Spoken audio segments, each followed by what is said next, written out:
Vale. Arrachaldeón, buenas tardes, bonsoir.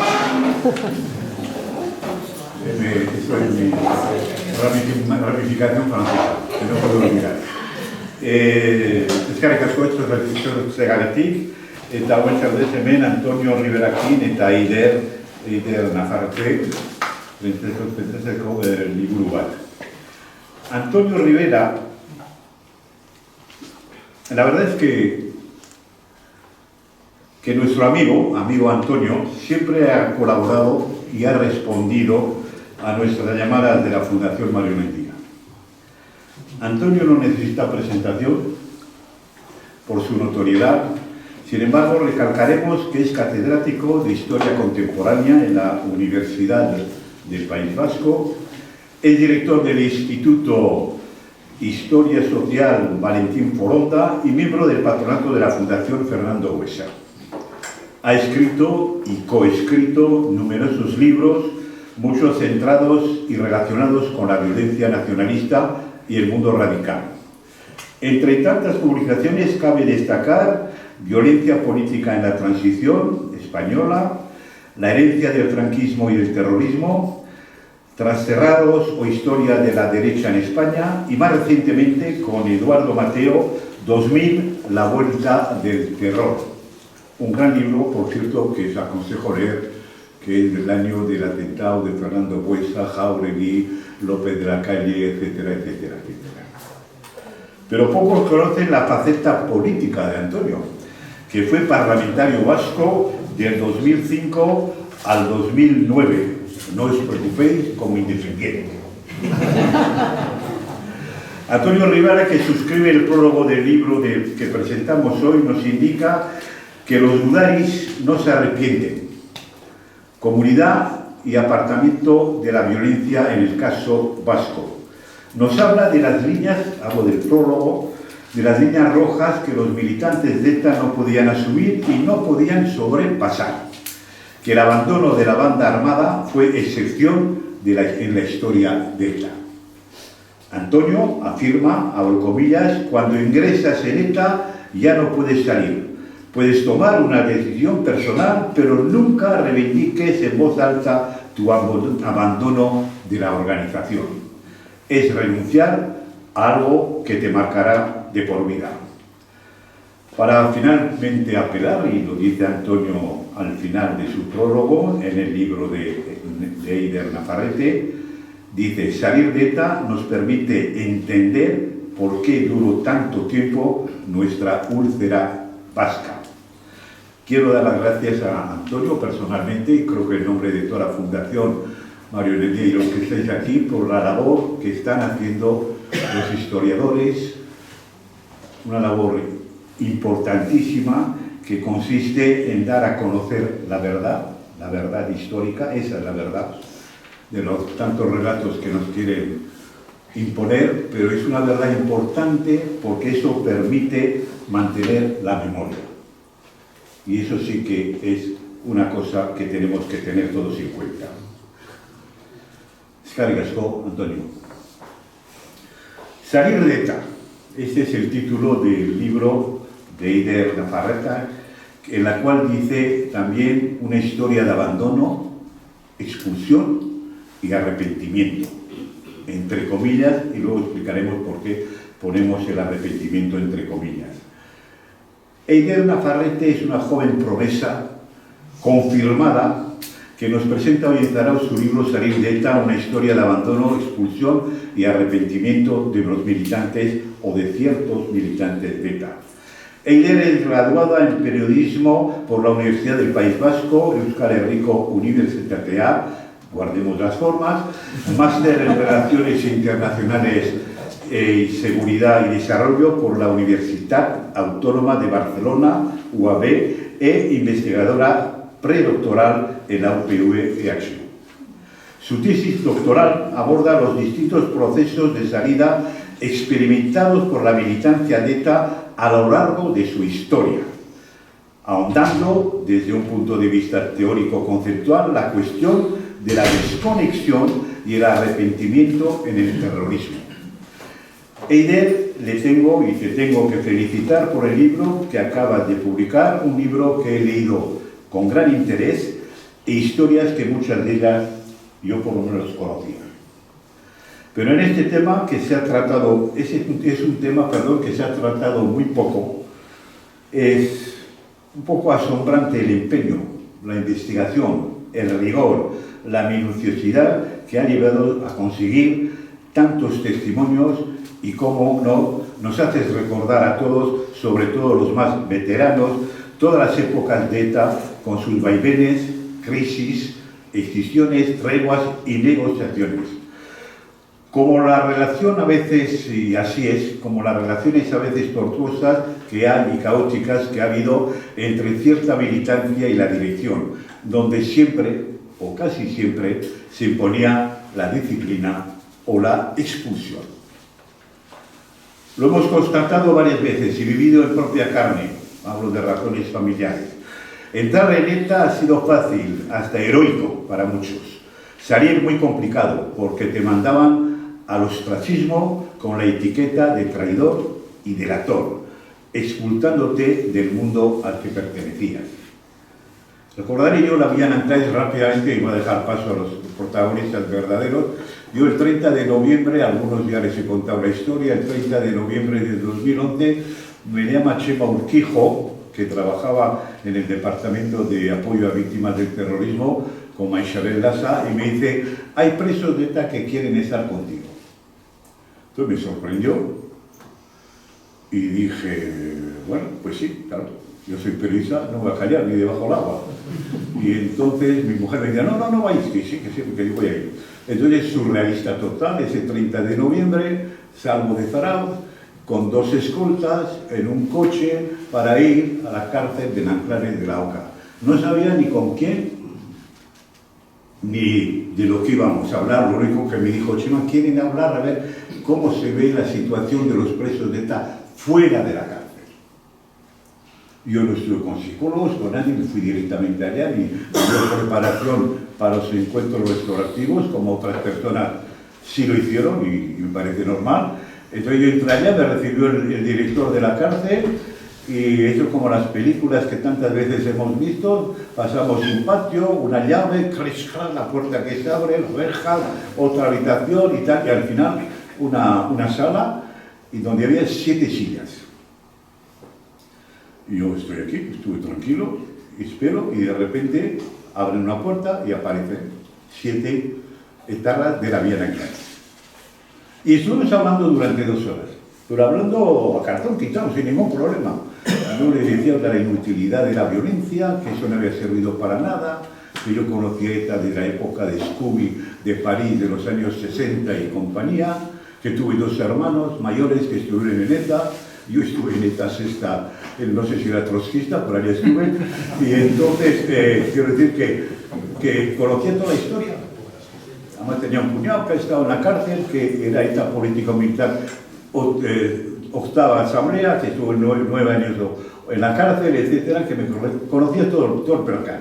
Y ellos reconocían, efectivamente, decían que habían hecho, y hablamos de arrepentimiento, me acuerdo que hay, no sé si fue Carmen Guisasola o Urrósolo, que me dijo, arrepentidos no estamos. Nosotros hemos hecho una autocrítica. Es un término que les molesta enormemente, y tú lo contarás ahora. No les gusta el arrepentimiento, y verdad que tiene una connotación que puede ser religiosa por un lado o ética por otro lado, y es verdad que es un término que siempre les ha molestado. Bueno, total, rápido termino, y estamos hablando 2 horas de esto, del otro y tal, y el proceso que habían hecho, que les habían expulsado de ETA, etcétera, pero que seguían manteniendo esto y que iban a seguir ahí. Y al final, tal, pues nos damos la mano y me vienen 2. Me vienen 2, por cierto, que durante toda la discusión, que toda la conversación que duró, ni intervino el psicólogo, está sentado, ni el director de la cárcel. Y me vienen 2 y me dicen, Gorka, somos del comando que te mandó la carta bomba, pero no participamos en la acción directamente y te pedimos perdón.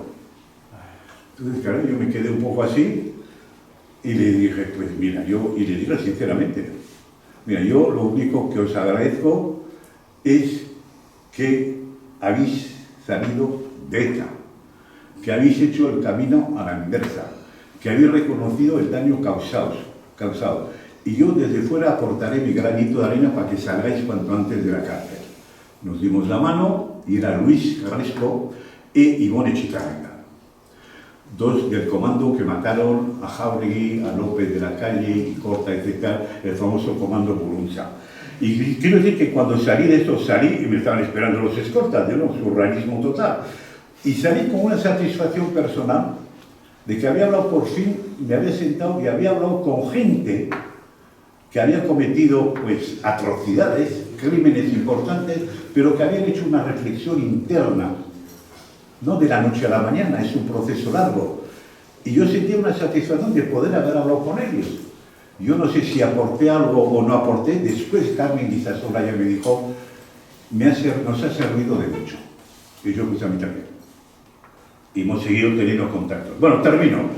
Lo hemos contactado varias veces y vivido en esto. Bueno, la Bienestar, yo he dicho, nunca les ha gustado el término de arrepentido, lo hemos dicho, pero antes de pasar la palabra a Antonio, quiero aportar varias reflexiones rápidamente que se apuntan en el libro. La mayoría de los etarras arrepentidos no han renunciado a su pasado, y no renuncian, sino que lo asumen. Eso es importante también. Dices también, Eider, que en consecuencia del gregarismo, la obediencia, la jerarquía y el miedo se convierten en herramientas cohesionadoras dentro del grupo terrorista. También lo citas.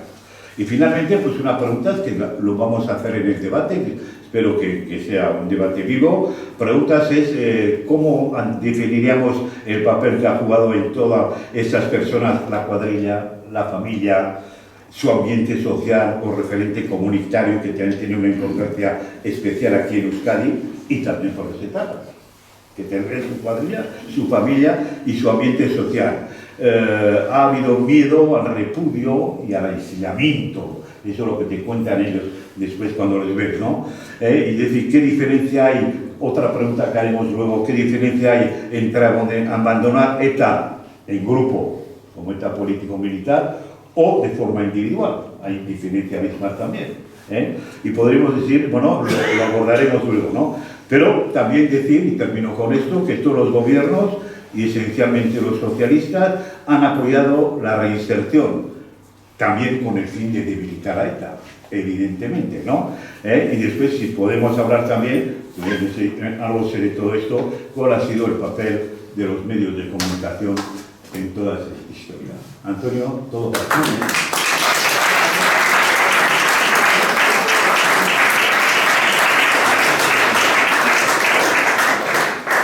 Bueno, Arratsaldeon, buenas tardes y muchas gracias lo primero por la invitación. O sea, que ya le decía que cuando te invitan a algunos lugares no puedes decir que no, porque te sientes tremendamente a gusto con las personas que esperas encontrarte, y este es el caso de este mítico lugar ya, el Saspi, ¿no? O sea que no voy a decir que lo hagáis todas las semanas, pero siempre que me llamáis aquí estoy sin fallar.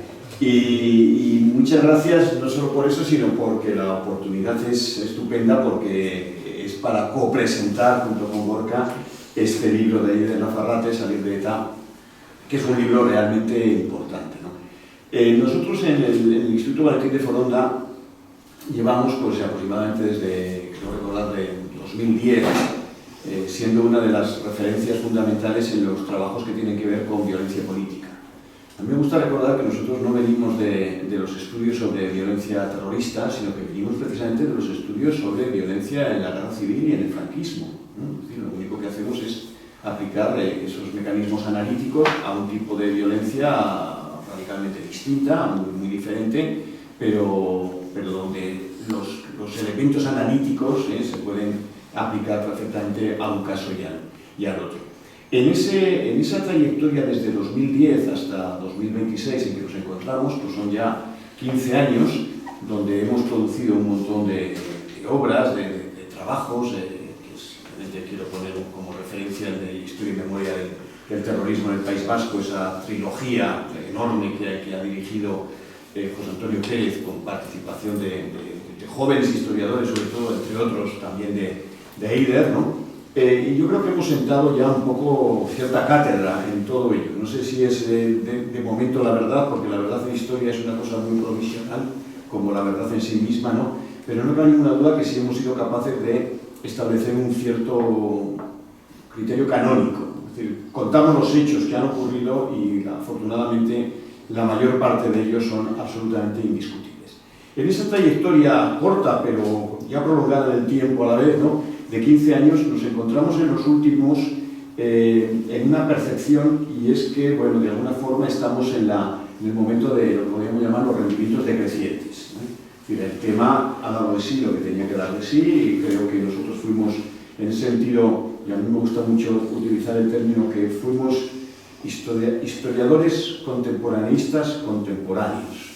Es decir, los historiadores que estudiamos la contemporaneidad, los dos últimos siglos o los dos últimos siglos y medio, nos podemos dedicar a estudiar carlistas de los años 30 del siglo XIX, que lo hacemos y lo hacemos bien, o nos podemos dedicar a estudiar lo que nos ha pasado en nuestra vida. Es decir, aquello que nos ha acompañado a lo largo de más de medio siglo, que entre otras cosas ha sido esta. A la altura del 2010, cuando ya se vislumbraba que esto afortunadamente se acababa, nuestro amigo y eterno jefe, vamos a decirlo así, Luis Castells, ¿no?, nos indicó: ahora es el momento en que tenemos que abordar esta cuestión. Y la tenemos que abordar por compromiso ciudadano, por compromiso profesional, porque ahora es el instante en el que todavía vamos a tener presentes y vivas a las víctimas, en que tenemos la obligación, no solo profesional, sino la obligación ciudadana de terciar en ese ámbito. En estos 15 años hemos trabajado mucho y con mucha insistencia, pero cuando digo lo de los rendimientos decrecientes me refiero a que, bueno, que efectivamente ya has llegado a un cierto nivel de conocimiento y entonces ya aportas relativamente poco. De tal suerte que quizás, no voy a decir que lo que vaya a ser el momento final de esa trayectoria, porque uno nunca sabe cuál va a ser el momento. El momento, lo que puede ser el final de esta trayectoria, es lo que tiene que ver con esto que se ha llamado el giro victimario. El giro victimario ha sido un proceso en el análisis de la violencia muy caracterizado. Normalmente con las cuestiones de violencia, y en concreto de violencia política, me da igual que sea una guerra civil, que sea un terrorismo, que sean manifestaciones de cualquier índole, habitualmente se empieza a hacer un estudio que tiene que ver con las explicaciones de orden historicista y estructural. Es decir, que es aquello que, casi como si fuera un fatum, obligó a las gentes a comportarse de una determinada manera. Todos hemos leído cantidad de cosas donde la gente que entraba en ETA pues era como un fatum, como un destino, que no había otra posibilidad. Bueno, lo de acudir a la vía violenta no es que no fuera otra posibilidad, es que fue una posibilidad excepcional. La única oposición en España al franquismo que optó por la violencia fue básicamente ETA. O sea, eso no era lo normal, fue auténticamente lo anormal, fue auténticamente lo excepcional. Con lo cual, el argumento estructural, el argumento de que algo me llevaba a hacer determinada cosa, que fue lo característico del análisis en los primeros años, sobre todo a cargo de sociólogos, politólogos, periodistas, filósofos, etcétera, etcétera, las historias clásicas, las de Bruce Jauregui, las de Antonio Borja en su momento, historiador ya en este caso, José María Garmendia, etcétera, marcaron esta línea. En un momento dado rompimos con esa línea y establecimos el criterio decisionista. Lo que lleva a una persona a tomar una decisión es la voluntad propia, efectivamente condicionada por el entorno que está viviendo, pero percibe que hay que entrar, ¿no? Y la gente entraba en ETA en los años 60 muy condicionada por el contexto local e internacional de la consideración de la violencia como un mecanismo factible y legitimado para llevar a cabo. Ahora tenemos grupos que de vez en cuando echan un cuarto de espadas hablando de la fuerza, la violencia, y los medios de comunicación a veces dicen: oh, ¿qué puede acabar pasando de nuevo? De momento nada, porque no hay ventana de oportunidad, porque la violencia, por fortuna, no es un discurso que tenga la legitimidad que tuvo en los años 60. Recorremos esa línea, ese periodo, y nos centramos en el tercer paso, que es las víctimas. Las víctimas llegan muy tarde, pero no en el terrorismo. Las víctimas llegan muy tarde en la Segunda Guerra Mundial, en los estudios sobre las guerras civiles. Primero estudiamos por qué alguien tira de pistola. Y al cabo de mucho tiempo acaban apareciendo las víctimas y entonces nos dedicamos unos años a centrar el foco en las víctimas, que es lo que hemos hecho en los últimos años, como corresponde con este procedimiento que se reitera, se repite, sin discusión, siempre que analizamos procesos de violencia, ¿no? ¿Y cuál es el punto final de estos análisis de violencia? Cuando ya ves que ya has cubierto el cupo en la parte de la mirada de las víctimas y te das cuenta que te falta un actor principal, que es el actor victimario, y ahí aparece el giro victimario. Y en los últimos años nos estamos dedicando precisamente a eso que no nos habíamos preguntado. ¿Cómo ven el asunto de la violencia, en este caso, que es lo que nos preocupa, aquellos que la llevan a cabo? Aquellos que actúan como actores protagonistas de este hecho.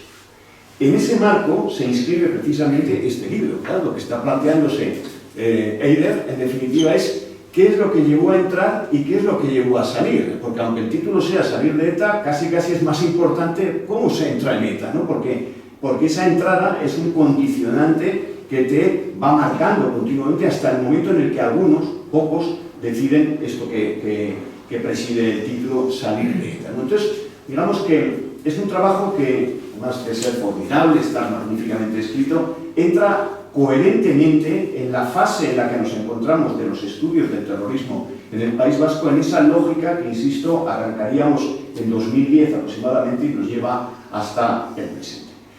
En ese contexto de cómo surge este trabajo, claro, piensen ustedes, para poder hacer este trabajo hay que estar en disposición de poder entrevistar, Eider nos lo va a explicar luego, pues a una docena de personas con trayectoria, sin que les sobre la nuca la hipótesis de que lo que diga pueda acabar sirviendo para algún procedimiento judicial, es decir, limpios de polvo y paja, por decirlo de alguna manera, con el tiempo suficiente como para haber hecho ellos mismos un análisis de lo que ha sido su propia trayectoria, es decir, racionalizar. Eso se puede hacer ahora.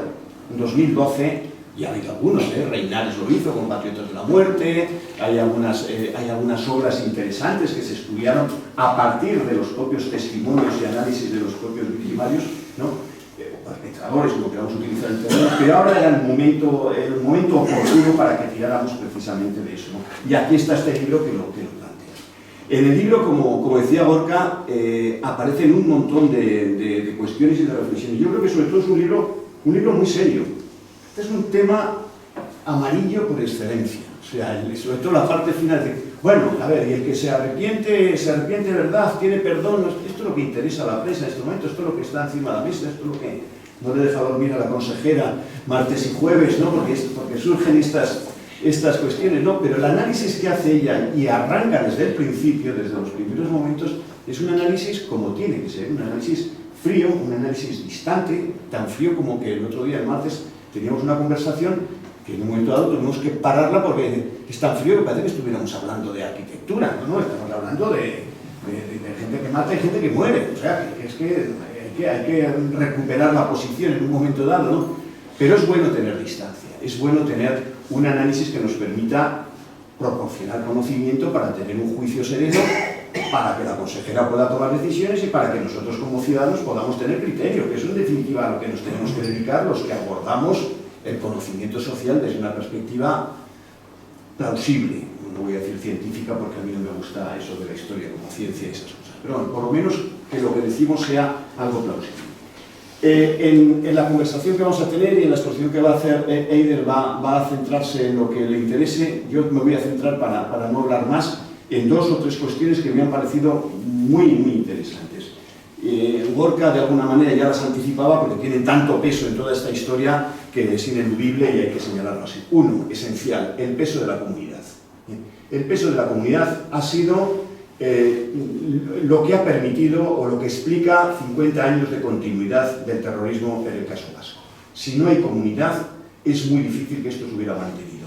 Comunidad entendida, a mí me gusta utilizar últimamente un juego de tres círculos concéntricos. Hay un primer círculo que es el círculo inmediato, que son los perpetradores y sus necesarios colaboradores más íntimos, más cercanos. Es un núcleo muy cerrado, es un núcleo muy pequeño. Es el núcleo caracterizado de cualquier organización de tipo clandestino y en este caso terrorista. Hay un grupo más hay un círculo más amplio que es el círculo que construye la víctima, cosifica, proporciona la información, Una vez hecho el atentado, vuelve a recosificar a la víctima, la vuelve a revictimizar, es la que establece, es el grupo que establece el rumor, es el grupo que al cabo del tiempo sigue insistiendo en que algo había en todo eso, es el que mantiene, sobre todo en localidades donde el anonimato es poco menos que imposible, cualquier criterio que se sigue manteniendo como un humus, como una especie de intrahistoria que permanece en el tiempo al margen de que se haya demostrado hasta la saciedad que aquella acusación que justificó una muerte no tenía razón de ser. Este segundo círculo es potentísimo. Pero luego hay un tercer círculo, que es muy amplio, que es ese círculo, se ha llamado de muy diversas maneras, que son pues no solo de la gente, de los espectadores, yo creo que el tema de los espectadores, y de los espectadores que tienen que ver en este caso con la coincidencia en los objetivos finales del grupo terrorista al que nos referimos. Estamos hablando de una acción terrorista etnonacionalista. Este tercer círculo no suelen tener los grupos terroristas revolucionarios. Este tercer círculo no lo tenían las Brigadas Rojas, ni la Wehrmacht, ni el Ejército Rojo Alemán. Esto es lo que te sostiene, esto es lo que te da continuidad. Y entonces aparece un segundo argumento muy importante. Salir de ETA se podía hacer, pero lo que no se podía hacer era contarlo. No se podía en público, no se podía hacer en comitiva, se podía hacer la famosa foto de los PM saliendo, eso es así, no hay uno. Y sobre todo contándolo, dando cuenta y explicación de por qué lo hago. Esto no se podía hacer porque contravenía, esta era una línea roja determinante que contravenía el criterio de que se tenía que seguir manteniendo el juicio ortodoxo indiscutible de esos tres círculos a los que me he referido anteriormente, perfectamente jerarquizados. Esta era la cuestión. Evidentemente que se podía salir de ETA. Se calcula que en ETA intervinieron, es muy difícil una organización clandestina señalar cuántos, pero los que se han metido en esta pregunta hablan en torno a entre 6.500 y 8.000 personas a lo largo de la historia. Es un montón de gente, evidentemente, gente que tuvo que ver con la violencia y gente que repartía panfletos o ponía niños. Lo de estar en ETA es una cosa muy voluble dependiendo de los instantes. Por lo tanto, claro que se podía salir de ETA. Si no, ahí estarían todos amontonados, vamos a decirlo así, como una especie de cul-de-sac, ¿no? Se podía salir, pero no se podía contarlo. La línea roja es contarlo, dar una explicación. Y contarlo suponía algo que a veces se pierde de vista y que Iker lo señala aquí. Hay 9 asesinatos de ETA, de otras tantas personas que en circunstancias muy diferentes y por razones y argumentos y juicios muy diferentes, que luego igual salen en la conversación, fueron asesinados por la propia organización, ¿no? O sea que esto es un asunto realmente importante. Y un tercero, que lo voy a dejar ahí, y ya veis que lo del perdón y lo del arrepentimiento no me meto con ello porque saldrá en la conversación. Una cosa que a mí me ha gustado mucho, esa relación que ella establece, muy bien analizada, entre vinculación, desvinculación, radicalización, desradicalización. Claro, la gente que se radicaliza políticamente, por las razones que sean y por el contexto que sea, pueden acabar llevando a cabo acciones violentas, pero son una minoría extraordinaria. La radicalización, ella lo explica muy bien, es un proceso. ¿No? La radicalización es un proceso y la desradicalización vuelve a ser un proceso. Sin embargo, la vinculación es una decisión inmediata, es un acontecimiento, es un hecho, y la desvinculación es otro acontecimiento, es un portazo, es hasta luego.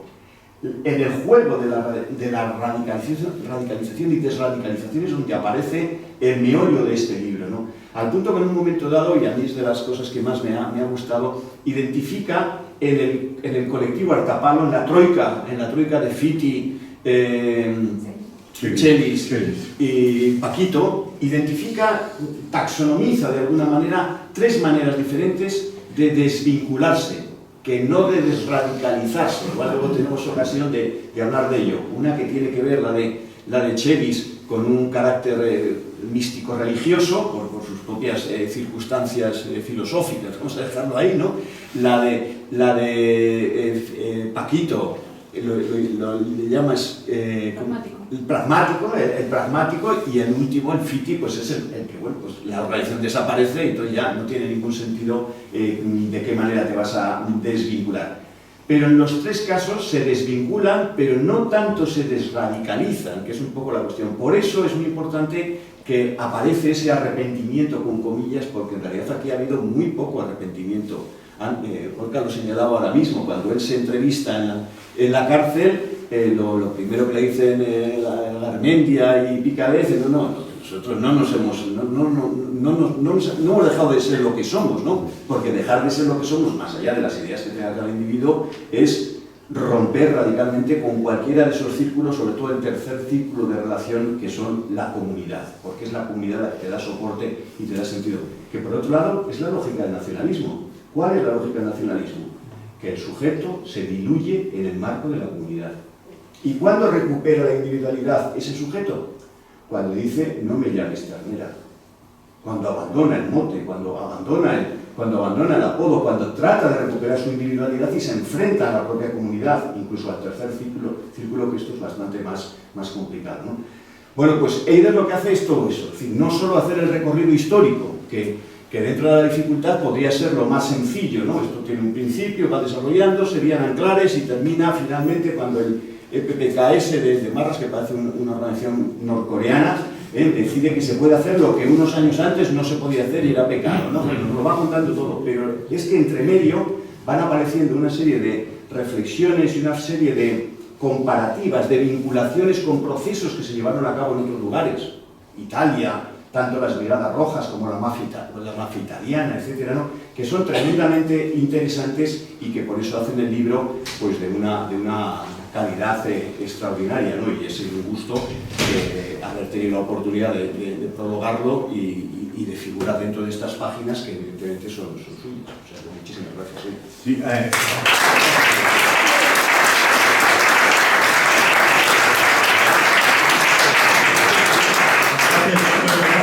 Vamos a seguir sobre eso. La primera pregunta que hace todo periodista es de ¿qué es lo que te ha llevado a escribir este libro? ¿Y cuál es la vinculación que tenías para escribir efectivamente un libro similar? Bueno, se me escucha, ¿no? Sí, sí. Arratsaldeon, bueno, lo primero, voy a cargar el micro. Lo primero, porque toca realmente, bueno, agradecer a Antonio y a Gorka por acompañarme. Una cuando está bien acompañada, pues siempre va un poco más segura a pesar de los nervios. Y yo creo que han resumido muy bien el libro, lo cual da un poco de rabia, porque cuando llevas 6 años trabajando en él dices, joder, pues en 15 minutos lo han resumido bastante bien. Pero no, bueno, luego ya verán que realmente tiene hay muchas cosas. Hay muchas cosas.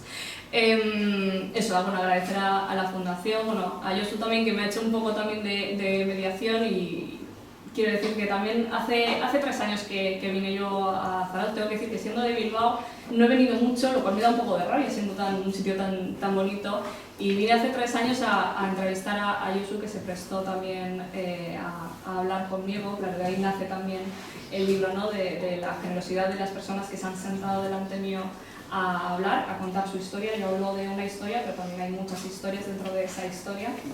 Así que, bueno, eso, partir de, como dice mi madre, mi alma, es de bien nacido ser agradecido, así que eso, primero el agradecimiento. El libro, ¿de dónde nace? Pues nace no sé, de repente querer meterse a hacer una tesis doctoral con 25 años, que no sabes muy bien qué hacer con tu vida. Y no, nace realmente, yo últimamente digo mucho, porque lo he reflexionado también a posteriori, ya hace 1 año y medio que defendí la tesis doctoral, pero el libro es el resultado de una tesis doctoral. Y últimamente reflexiono mucho sobre esta razón, que es que me llevó personalmente a abordar este tema. Y yo creo que, lo dije el otro día en Gasteiz, y creo que por un lado hay una pulsión un poco personal, lo explicaba el otro día, y yo nací en los años 90, es decir, que mi recuerdo sobre ETA, afortunadamente y quizás de forma muy privilegiada, es muy escaso, porque no me tocó de manera muy directa, es decir, quizás sí que recuerdo algunas cosas, pero por suerte mi vida no se vio muy trastocada por la propia existencia de ETA. Entonces, a posteriori sí que es verdad que he sido más consciente de algunas cosas. Por lo tanto, hay una primera motivación personal, que es conocer lo que ha pasado en mi casa, en mi tierra, en Euskadi. Y luego, pues evidentemente también hay una pulsión académica, que es hacerlo también desde la rigurosidad y desde la historia. Es verdad que vengo del periodismo, luego me meto en historia un poco motivada también por mis directores de tesis. Y yo creo que esas son un poco las razones. Por un lado eso, querer traspasar un poco el silencio ese que creo que tenemos metido dentro de mi generación, o al menos así lo he sentido yo también con mi entorno, ese desconocimiento que tenemos en nuestra historia reciente, y por otro lado, pues eso, una intencionalidad también académica de querer aportar algo, si es que se puede, bueno, desde luego se puede seguir aportando muchísimas cosas, pero bueno, es verdad que hay un trabajo académico previo que es muy muy bueno. Entonces yo diría que esas son un poco las primeras razones, luego ya... Venga, pues bueno, no, pues sigo. Te toca a ti. Entonces, bueno, sí, una de las cosas que sí que quería comentar, también un poco relacionado con este inicio, de la tesis doctoral, es un poco las primeras preguntas que yo me hacía. Comentaba Gorka y mencionaba este caso de Carmen Guisasola.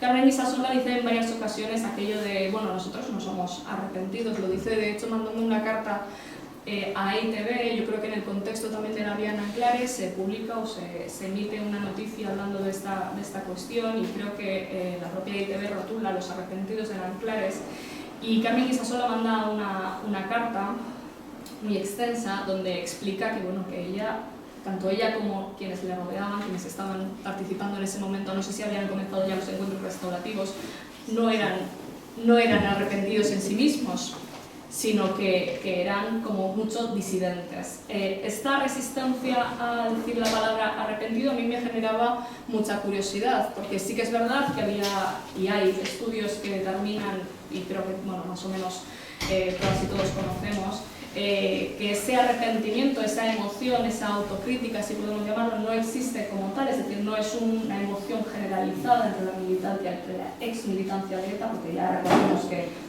extinta la organización, ya todos son ex-militantes de ETA, pero también existen unas resistencias, y esto lo voy descubriendo también a raíz de empezar a escuchar a ex-militantes de ETA. Hay una resistencia a pronunciar la palabra arrepentido. Yo muchas veces hacía esta pregunta siempre al final y comentaba cómo se sentían con la categoría de terrorista arrepentido. ¿Tú te autoidentificas como terrorista arrepentido? ¿Consideras que estás arrepentido? Y la mayoría de las veces había, como digo, esta negación, esta resistencia a autodenominarse arrepentido o a expresar arrepentimiento con esta palabra, y sin embargo sí que observaba que de alguna manera había otro tipo de emociones que sí eran capaces de denunciar, como la culpa, como la autocrítica, el perdón, que es un elemento que muchas veces cuesta que esté en estas conversaciones, pero que de alguna manera se encuentra por ahí. Entonces, esta fue un poco la primera pregunta con la que yo inicié, y era qué era el arrepentimiento. Y entonces esto me lleva a hacer pues, una retrospectiva muy grande sobre, primero, qué es el arrepentimiento y sobre todo cómo se ha usado esta palabra a nivel discursivo. Yo creo que esto está muy relacionado con algo que me has preguntado al final, y es cuál es el papel de los medios de comunicación en esta cuestión del arrepentimiento. La figura del terrorista arrepentido, yo en el libro, a lo largo del libro, intento desgranarla un poco. Para mí es una figura creada de alguna manera con una utilidad concreta. Vale, igual para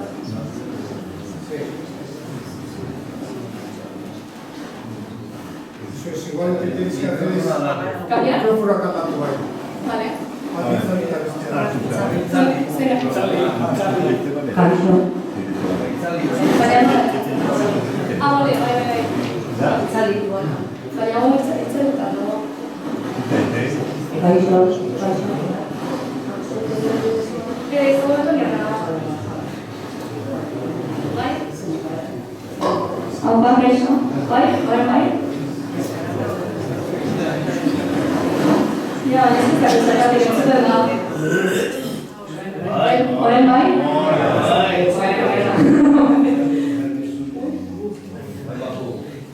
A ver, sí.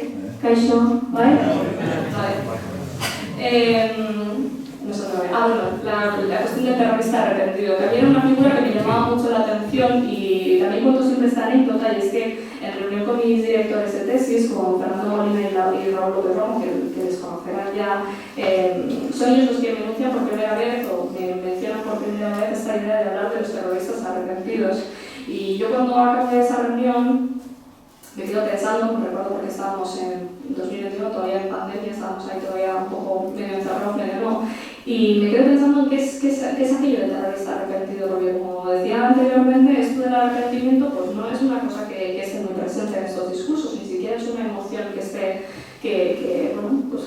origine en estas personas. Por lo tanto, ¿quién es realmente el terrorista arrepentido? El terrorista arrepentido al final no deja de ser una figura que se transmite a través de los medios de comunicación, a través de los discursos políticos en este caso, con distintos fines.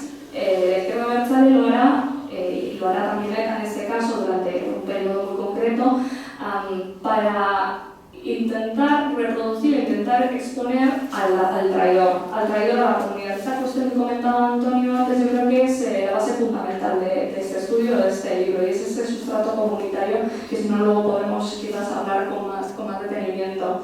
Y por otro lado estará el terrorista arrepentido que proyectará el Estado, los distintos gobiernos a través de los medios de comunicación, y es esta idea también del terrorista que se redime, este terrorista que sale de ETA, que se arrepiente en su máxima expresión, quizás con esa expresión más religiosa y más ética a la que estamos más familiarizadas, y por lo tanto rechaza todo su pasado dentro de ETA, conecta con las víctimas, es decir, es una especie de ideal de redención.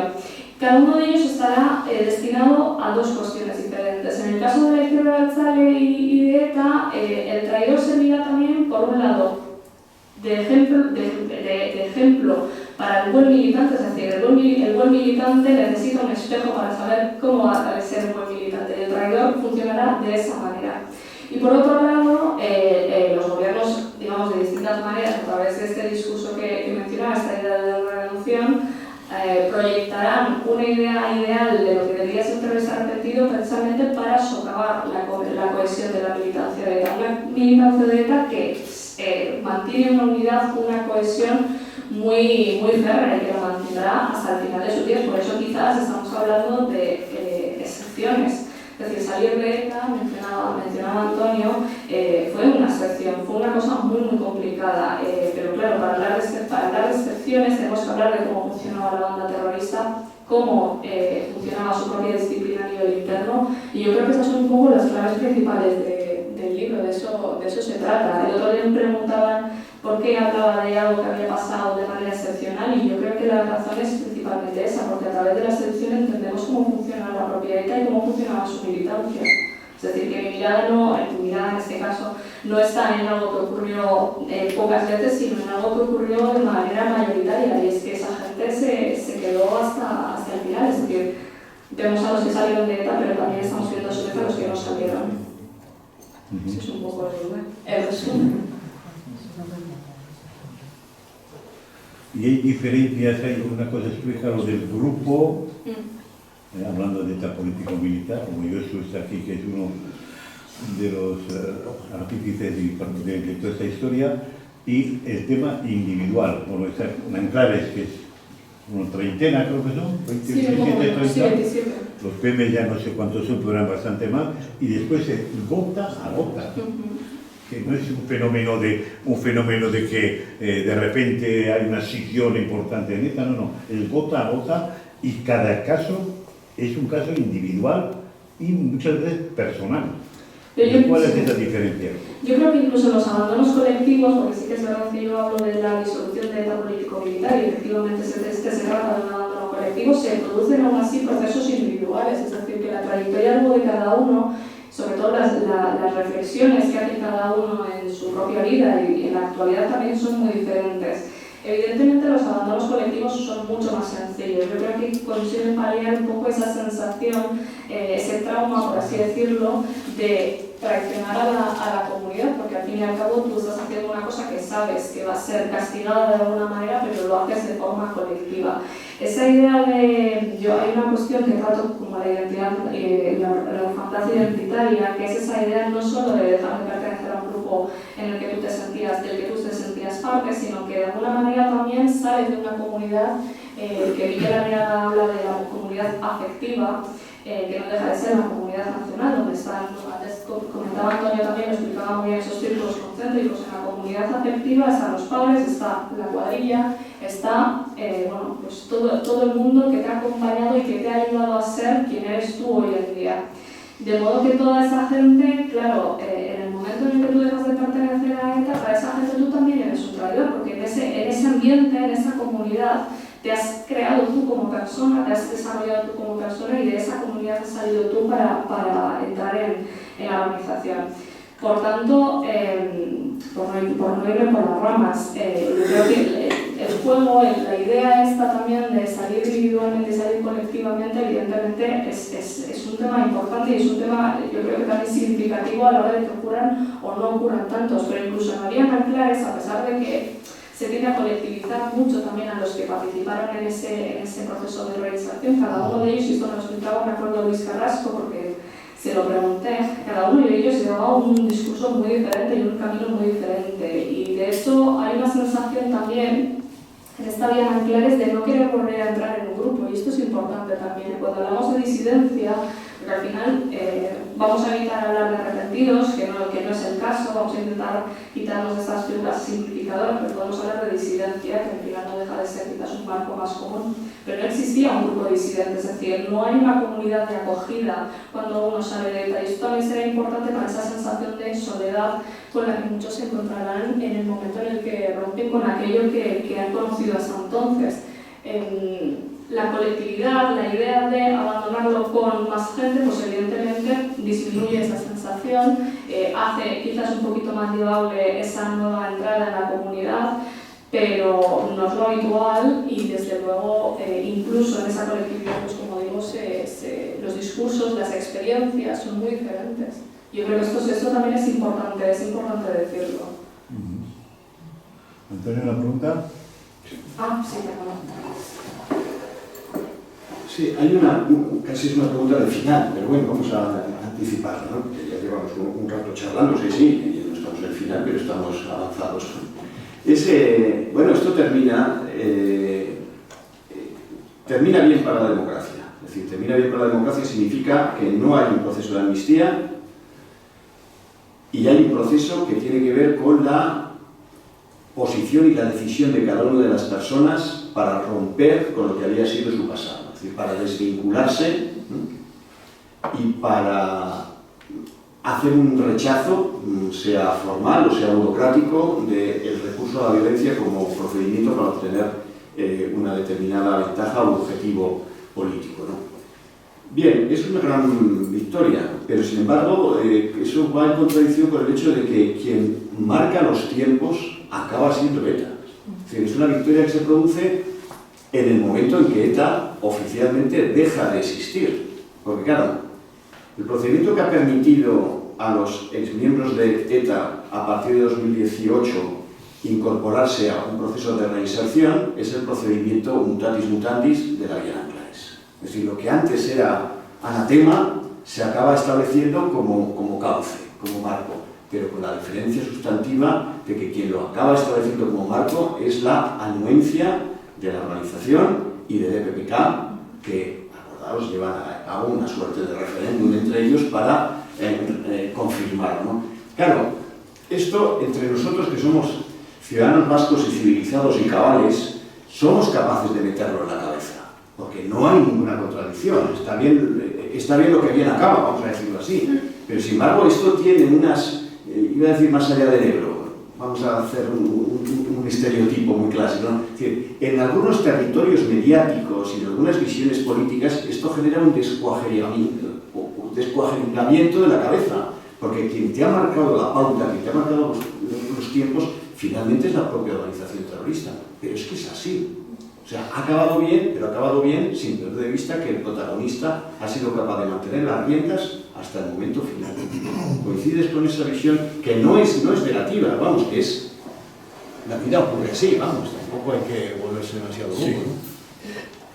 Bueno, yo el otro día, lo podrán meter en el libro también, dedico un último capítulo entre 2011 y 2018, que yo creo que es un periodo bastante importante porque es el que más nos atañe quizás a la realidad que estamos viviendo hoy, que es ese cambio de discurso por parte de PPK en lo relativo, y lo comenta Antonio, en lo relativo a la situación, a la estrategia penitenciaria. Claro, el otro día comentábamos, ¿no? Se tiende mucho a hablar del final de ETA en 2011. ETA en 2011 deja de matar, hace ese anuncio del cese de la actividad terrorista y parece como si todo hubiera acabado, pero la realidad es que no, es que la organización terrorista sigue existiendo y esto es importante porque para los propios presos, en este caso, esa identificación global, esa disciplina todavía prosigue. Claro, entonces nos encontramos con efectivamente una cosa bastante curiosa, y es que lo que en 2011, a través de la vía Nanclares, era alta traición, de repente en 2018 deja de serlo, por eso nos encontramos ahora con circunstancias que entonces pues, eran impensables. El otro día recordaba también, porque me resultaba curioso también, bueno, en conversaciones también tienes un poco a recordar, es que leía, creo que el Barney Bulletin es de 1900, finales de 1980, o sea, de los años 80, principios de 1990, empieza a haber cierto, yo creo que es posterior al GEL, un poco también con esa sensación de cansancio que desata también el fracaso de las conversaciones. Empieza a iniciarse un inicio de debate, que no será tal porque no llegará a nada, un inicio de debate sobre la estrategia penitenciaria, es decir, por esta idea también de acceder al tercer grado, de avanzar de alguna manera en esa estrategia que tenían entonces. Evidentemente ya supondrán que caen en saco roto, pero sí que es verdad que en 2013 la situación cambia bastante. ETA ya deja de matar, por lo tanto, y previsiblemente desaparecerá. La palabra amnistía empieza a decaer también de los discursos políticos, y yo hay una frase que contaba también el otro día y que siempre la suelo recordar, que digamos, me resulta bastante curiosa, y es esta idea también de cuando se empieza a hablar de terrorismo en el ámbito político. Con la creación de Sortu, un poco también motivada por esa ley de partidos, hay una rueda de prensa que es cuando presentan la coalición, digamos, el partido en este caso, que se ven obligados a enunciar de alguna manera ese rechazo a la organización terrorista por cualquier tipo de uso de la violencia terrorista. Yo recuerdo que en esa época el periódico El País, o al periódico El País, le llegan unas frases, una especie como de escuchas dentro de prisión, donde uno de los militantes de ETA, uno de los presos, dice algo así como: bueno, si Otegi, citando textualmente, si Otegi y compañía dicen ahora que la violencia nunca tuvo sentido, entonces eso ahora a nosotros en qué nos está convirtiendo, en terroristas. Claro, para unas personas que durante décadas han sido vistas y se han autopercibido y sobre todo han sido proyectadas como héroes, esa sensación, bueno, casi de sopetón que se encuentran con que su propia comunidad política diga abiertamente que eso que hacían antes era terrorismo, pues evidentemente no es tampoco una circunstancia, un elemento fácil de digerir. Eso, claro, a posteriori invita o da lugar a un inicio de cambio de estrategia dentro de PPK que, como digo, nos lleva a la situación que nos encontramos ahora. Lo que entonces era traición hoy es normal, lo que entonces era normal hoy es traición, porque quiero recordar, a pesar de su excepcionalidad, que existe un colectivo que es ATA, Amnistía Tascatasuna, que de alguna manera, señora, que son excepcionales, quiero decir que tampoco quiero yo ahora desatar una sensación de peligrosidad, pero es verdad que hay una serie de presos, un sector de presos que quiere de alguna manera aboga por seguir con la violencia, que sigue utilizando las palabras liquidacionista, arrepentidos, y lo hace contra la propia PPK. Entonces, se dan como ese tipo de incongruencias, digamos, de cambios de palabras que a mí me parecen realmente curiosos, que, como digo, nos encontramos ahora en el presente en esa situación. Los liquis. Fíjate que viene de lejos la palabra, Sí, hay todo un diccionario también para estigmatizar. Creo que aquí no cuento nada nuevo. El propio arrepentido se convertirá en un insulto bastante recurrente, liquidacionistas, españolazos, bueno, en fin, todo un diccionario para llamar a lo que consideraban traidores, pues eso mismo. Antes vamos a empezar el debate enseguida, pero ahora creo que queda como un centenar, tú que has visto todo un centenar de presos más o menos de ETA, y algunos en Francia. Ayer nos enteramos que igual extraditan a Youssouf Terrena, que yo lo quiero ver todavía. Pero, ¿cuál es esa salida final? Aunque tenemos aquí a la consejera que nos podría decir y está peleando de forma muy brava más, y le felicito frente a todo lo que hay fuera de ese contexto. La mayoría de estos van a aceptar. Los onguitorris han desaparecido porque ha habido una presión. Yo me acuerdo que, no voy a contar mi vida, pero yo estuve con Fugati, que vive detrás de mi casa, quiso hablar conmigo un día y fuimos a hablar, no en el pueblo aquí, sino en el camping, para que no le vieran conmigo, y me dijo efectivamente que estaban en una situación de ir cambiando poco a poco las cosas, en Bildu, etcétera, cuando era uno de los más fuertes y más duros en la cárcel con los presos, ¿no? Y yo hablando con él dije, lo que tenéis que hacer es primero quitar los onguitorris, porque es un insulto a las víctimas y no solo a la sociedad en general.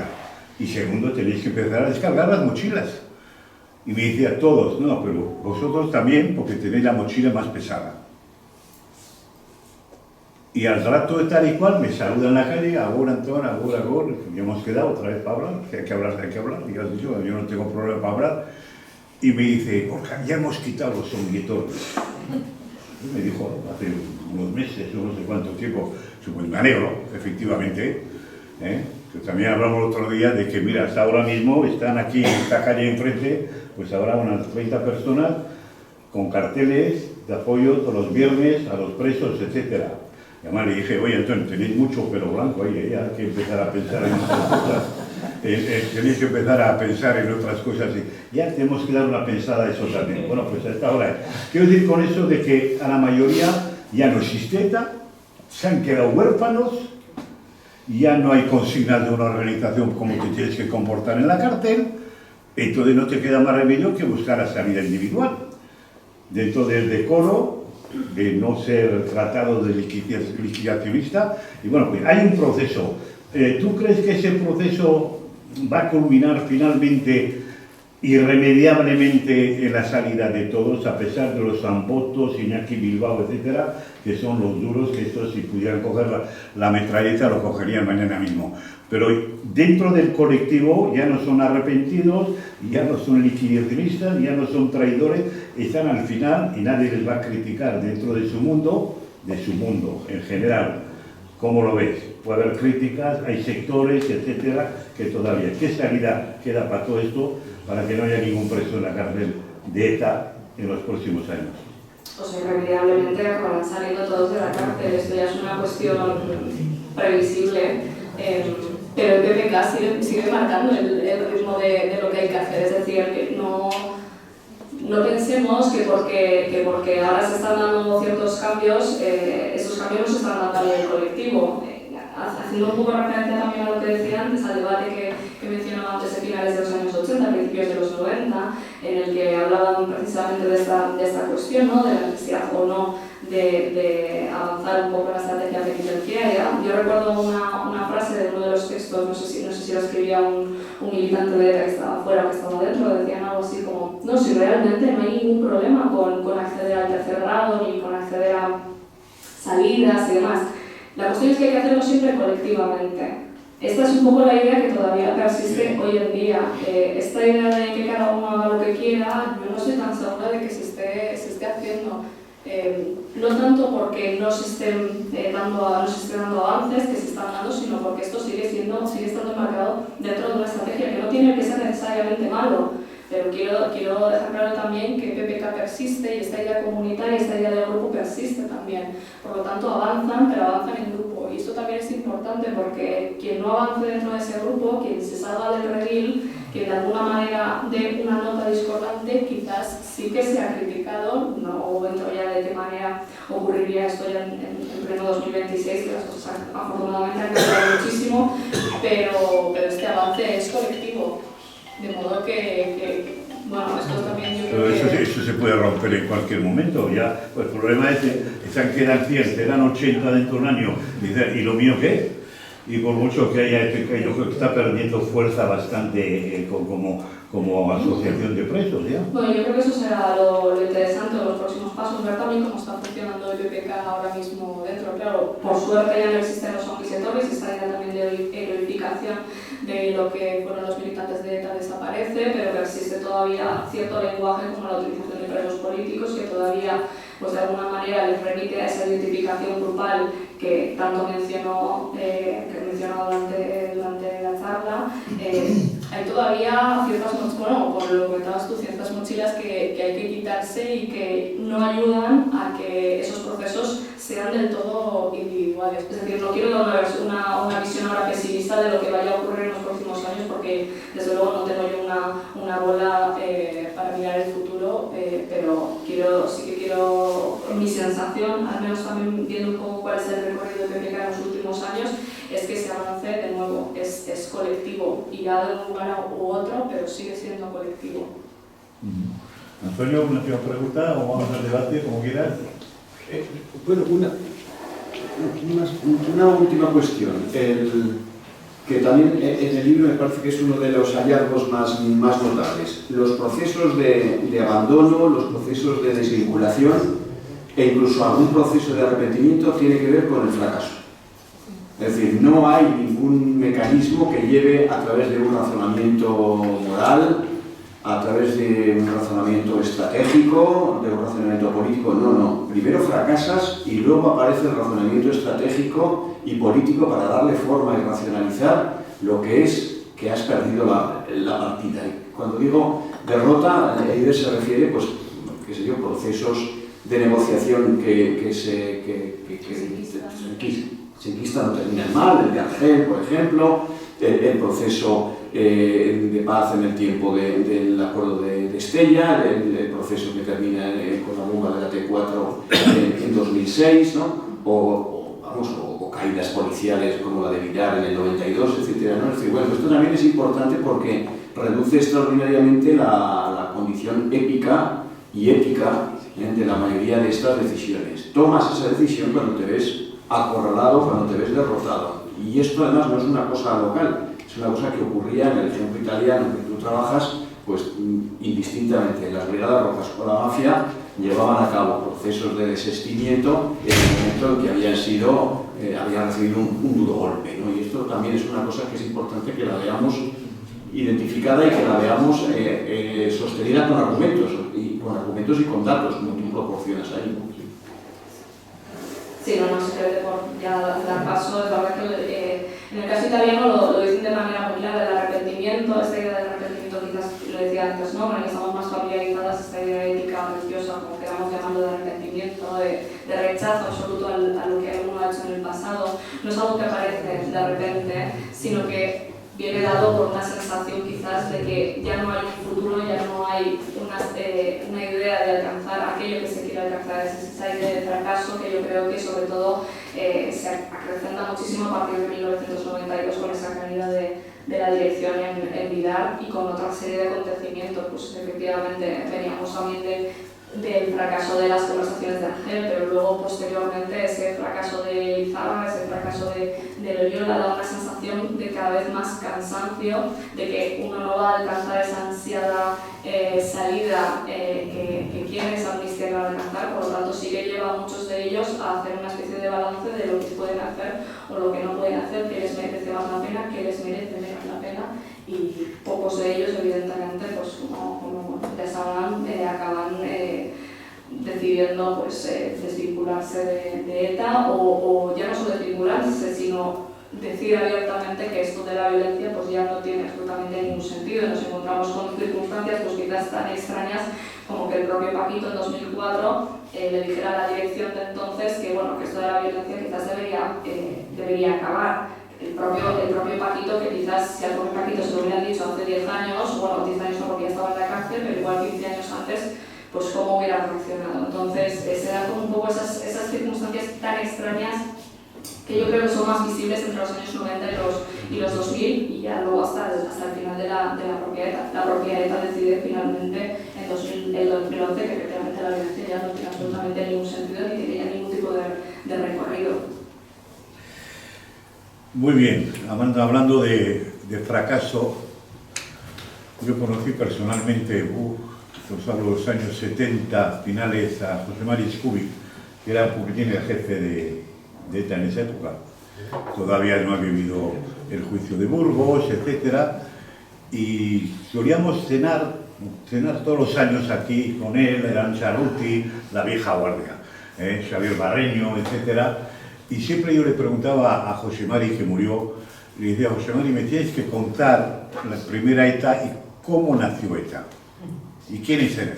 Lo tengo que contar en Cambio 16, donde trabajaba, y siempre tuve la misma respuesta y no lo conseguí. Me dijo: Gorka, no te voy a contar nada porque hemos creado un monstruo. Y él abandonó ETA en el juicio de Burgos en el año 70, evidentemente. Y había un sentimiento de culpabilidad y un sentimiento de fracaso también, aunque él no tenía ninguna responsabilidad con todo lo ocurrido después. Bueno, vayamos al debate. Me ha contado demasiado mi vida, así que ahora os toca a vosotros. A ver, preguntas.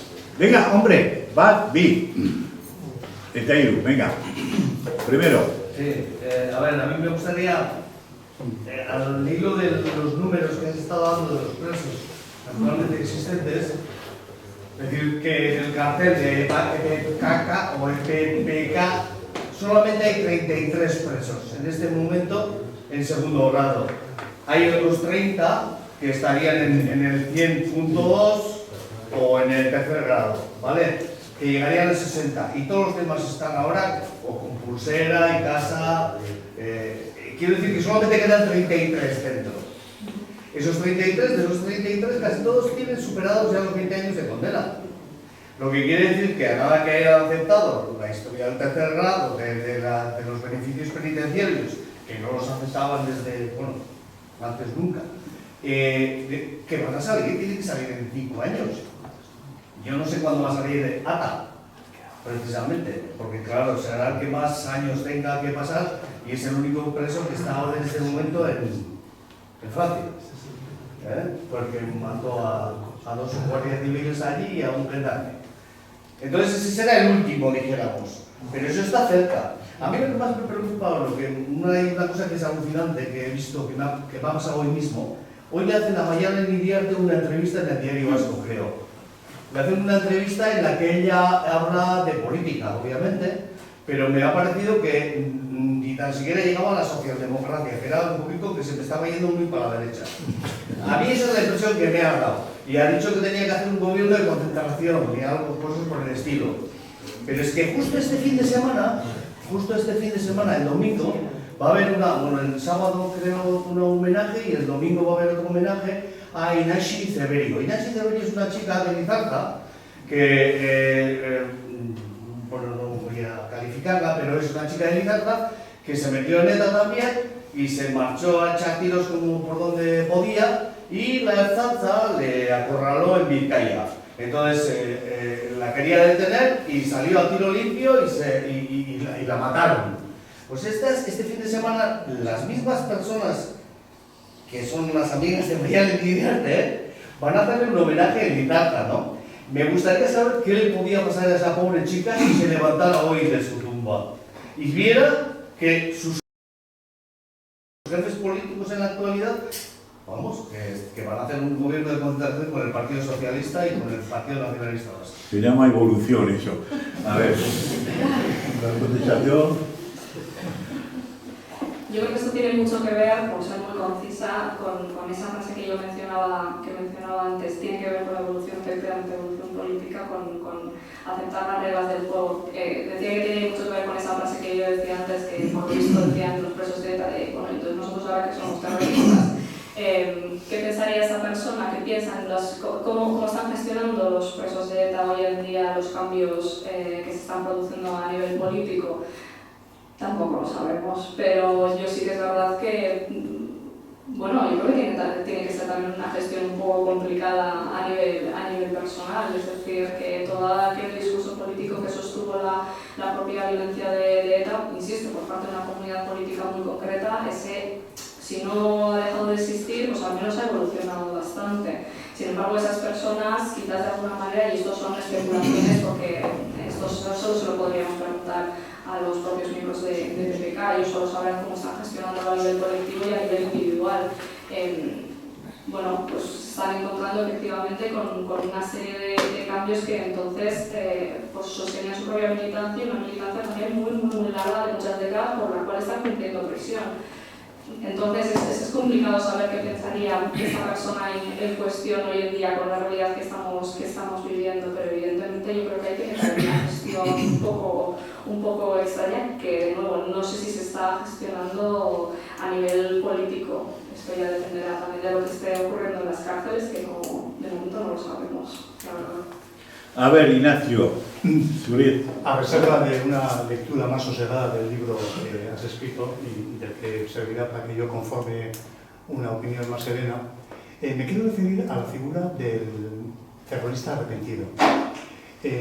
Apuntaba muy bien Antonio Rivera cuando hablaba de que el hecho mismo del terrorismo genera tres núcleos concéntricos, ¿no? Uno el primario, otro el secundario y otro el comunitario, ¿no? Todos ellos, directa o indirectamente, sirven, ¿no?, para justificar el hecho de la perpetración, ¿no?, y la dilación, ¿no?, del acto violento.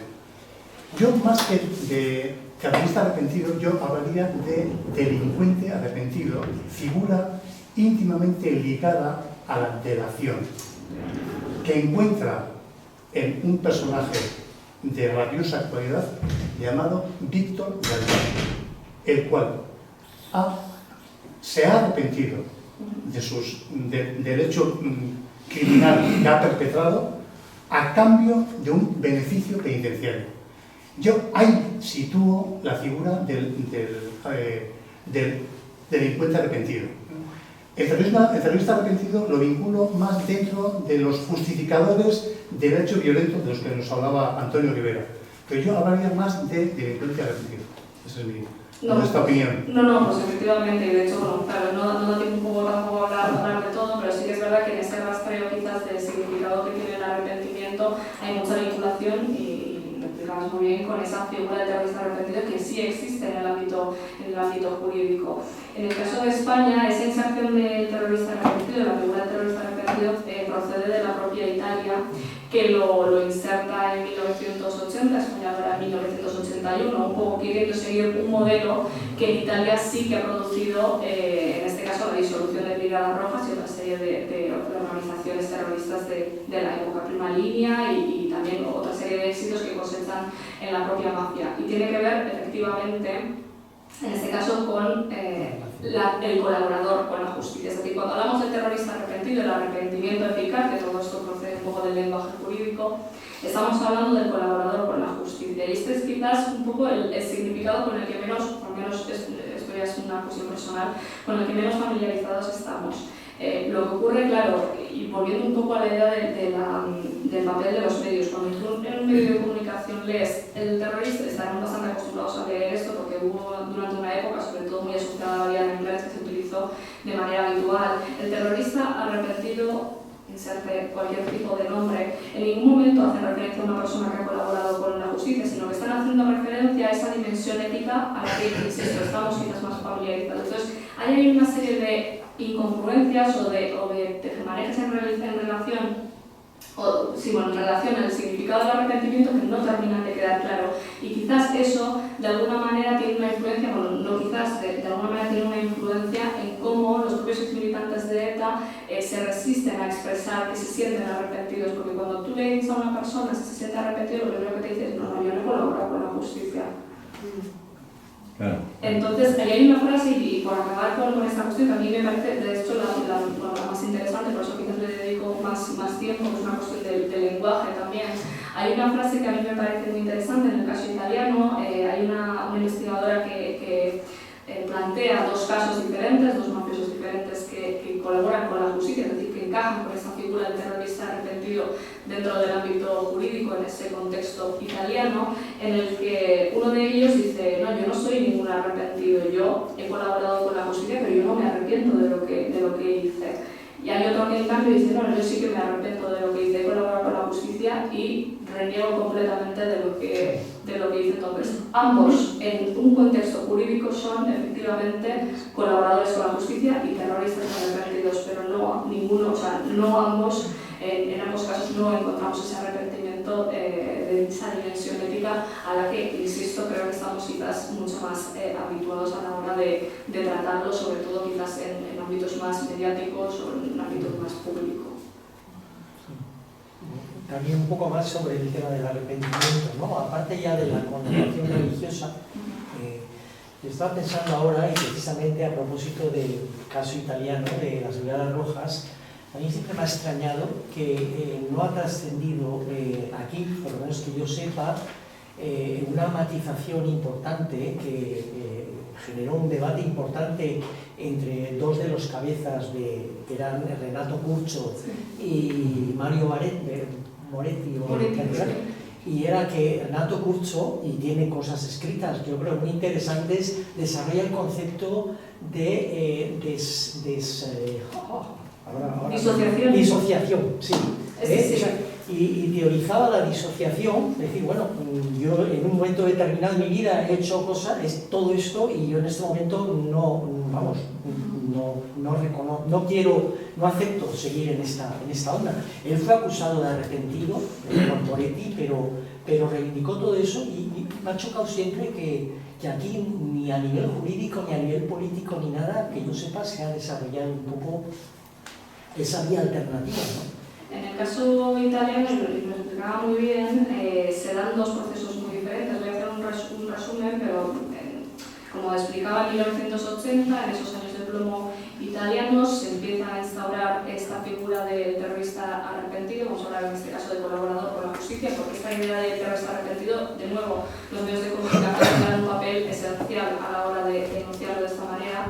Tiene un recorrido, finito en cuanto a años, es decir, creo que se instaura en 1980, entre 1970 y 1980 hasta 1982, donde se renueva la ley, en este caso también, de nuevo, como atenuante, es decir, que todo aquel que colabore con la justicia atenuará su pena, y de nuevo instaurarán una segunda ley donde se premiará esa colaboración en función de la calidad de la información que se dé.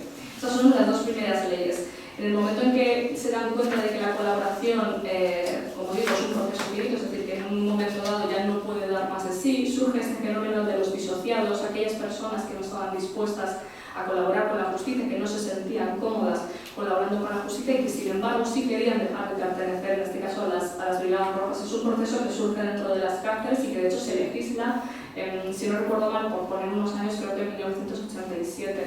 En España ese proceso, ese fenómeno de los disociados no tiene tanto eco como sí lo tuvo esa inserción del colaborador de la justicia en el contexto del terrorismo, y que tiene un recorrido desde 1981 hasta 2003. En 2003 se instaura la ley que hoy en día conocemos, que es la 7/2003, y que conocerán ustedes por esta idea de expresar el perdón o colaborar con la justicia, ya no como atenuante, sino como condicionante para el acceso al tercer grado. De modo que sí que es verdad que esta palabra de la disociación, no por lo que sea, no entiendo muy bien yo tampoco, porque me parece muy interesante. De hecho, en las cárceles en Italia se dio un proceso realmente muy curioso, también muy relacionado con el ámbito religioso, es decir, ahí la Iglesia tuvo mucho que ver, por lo que cuentan también quienes lo experimentaron, pero en España no tuvo eco, la verdad, teniendo en cuenta que la colaboración con la justicia no ha sido tampoco una herramienta, en este caso una figura penal que haya cosechado éxito en España en contextos de terrorismo y de ETA. Sí, hay que tener en cuenta también, ¿no?, que las Brigadas Rojas desaparecieron, más o menos, Acción Directa en Francia también, eran grupúsculos. Lo que pasa es que aquí hemos sido una ETA que tiene, lo que tú dices, Antonio, un apoyo evidente y social que les ha permitido sobrevivir hasta que se disolvieron. Don José María, suceso. Sí. Estaba haciendo una reflexión y quería compartirla. Y al final me sale una pregunta, ¿no? Y tiene que ver con con el imaginario. Lo abordo no desde el punto de vista político, soy un absoluto analfabeto, pero sí desde el punto de vista más antropológico. Entonces tengo la impresión de que hay un imaginario convertido en patrimonio o del que se quieren apropiar algunos, ¿no? Y esto está muy vinculado con eso, ¿no? Con el imaginario irudikerian, ¿no? En el País Vasco. O sea, Giñano gara, Giñano gu gara. Reivindicar, o sea, ese imaginario es nuestro patrimonio que legitima. O sea, somos los auténticos ilegítimos herederos, ¿no? Y todo lo que se mueve alrededor de la izquierda abertzale, yo veo que hay una lucha en ese sentido, de apropiación de ese imaginario que es nuestro patrimonio y legitima. Lo cual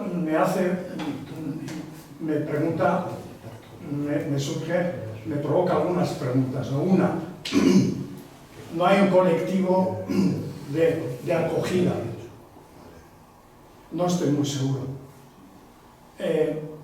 Hay un colectivo imaginario y eso opera, socialmente está operando.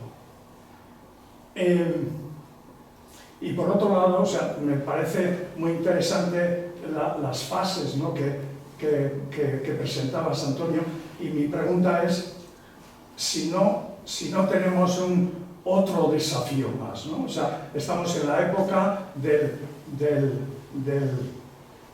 hemos pasado de las víctimas al victimario, y yo me pregunto, ¿y no nos queda la batalla por la apropiación social de la comunidad? O sea, la comunidad somos nosotros. O sea, y ahí tenemos un nuevo reto. Y un reto importante que desde el punto de vista comunitario, desde el punto de vista que si seguimos caminando, bueno, pues tendría retazos, partes, es decir, con la recuperación pretendida cultural, creo que nos queda camino.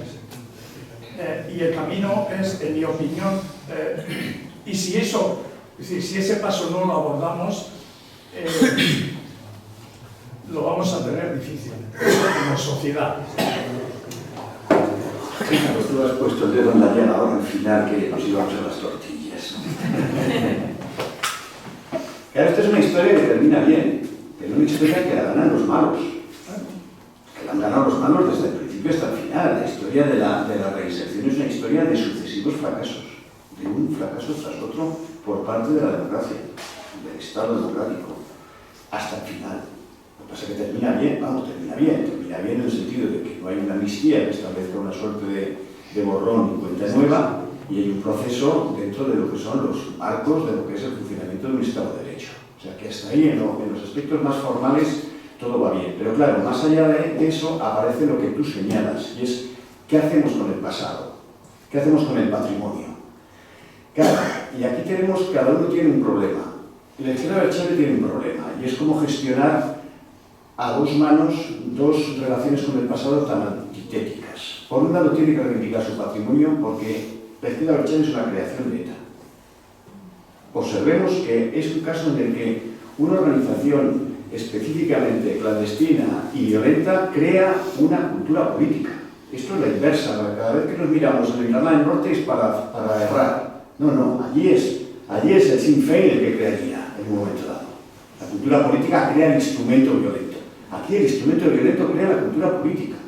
Y entonces lo que tenemos ahora es cultura política, que no puede desdecirse de ETA, porque es su ADN.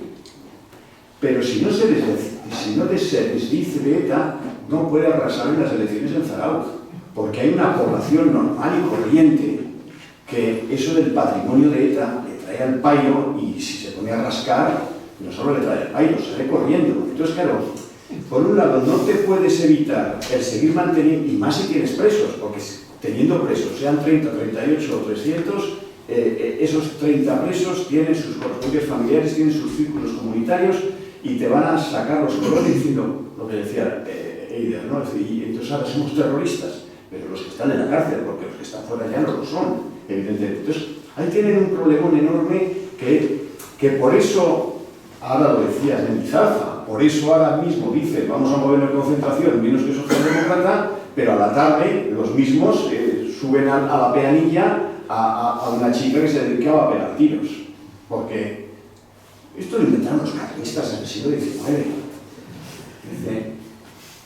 Hay una frase en la última guerra carlista que no me acuerdo ahora quién lo dice, y dice: están preparando las elecciones, yo creo que son las elecciones del 1872, están preparando las elecciones de 1872 y a la vez estaban preparando una rebelión.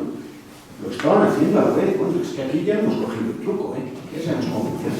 Pero luego está la sociedad normal, la sociedad, la de los ciudadanos. Y entonces, ¿qué hacen los ciudadanos con el padre?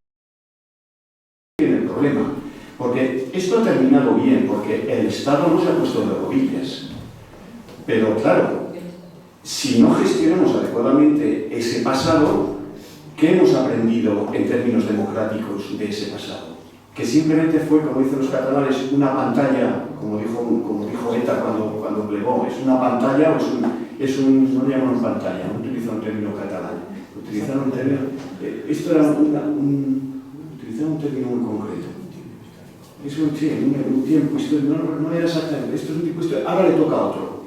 Como si se pudiera pasar de una cosa a la contraria, como si se pudiera pasar de la antipolítica a la política, vamos, como quien ahora decido esto, luego decido el otro. No. Y ahí es donde tiene la responsabilidad la izquierda Abertzale, y ahí es donde tenemos la responsabilidad los ciudadanos para recordarnos cada vez que votamos a quién estamos votando.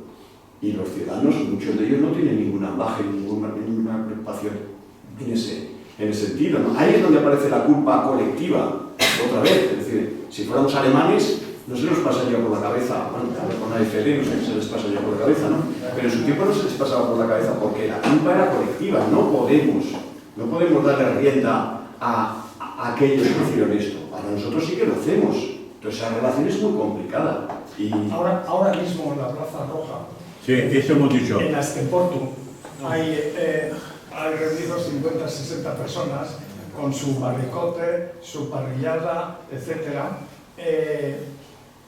que están alimentando el imaginario. Y yo no me planteo en términos de apropiación del imaginario, sino creo que como sociedad tenemos también otro desafío. Como sociedad. María José Mari, está claro. Estoy de acuerdo contigo, Omar, pero el problema no es nuevo. ¿Os acordáis de las elecciones municipales en el 2011 o no llegan? Que había terminado esta terminamos y aquí celebramos de forma agridulce porque nos acordamos a los que habían matado, pero felices y contentos porque ya íbamos a vivir en libertad. ¿Quién ganó las elecciones en Guipúzcoa? En la Diputación y el Ayuntamiento. Entonces ya no es un problema de Estado, es un problema de la sociedad vasca. Es un problema que tenemos que resolver y no hemos resuelto. Pero durante 30, 40 años, ¿quién ha levantado las banderas del ecologismo, del feminismo, del cambio climático? No hablábamos antes.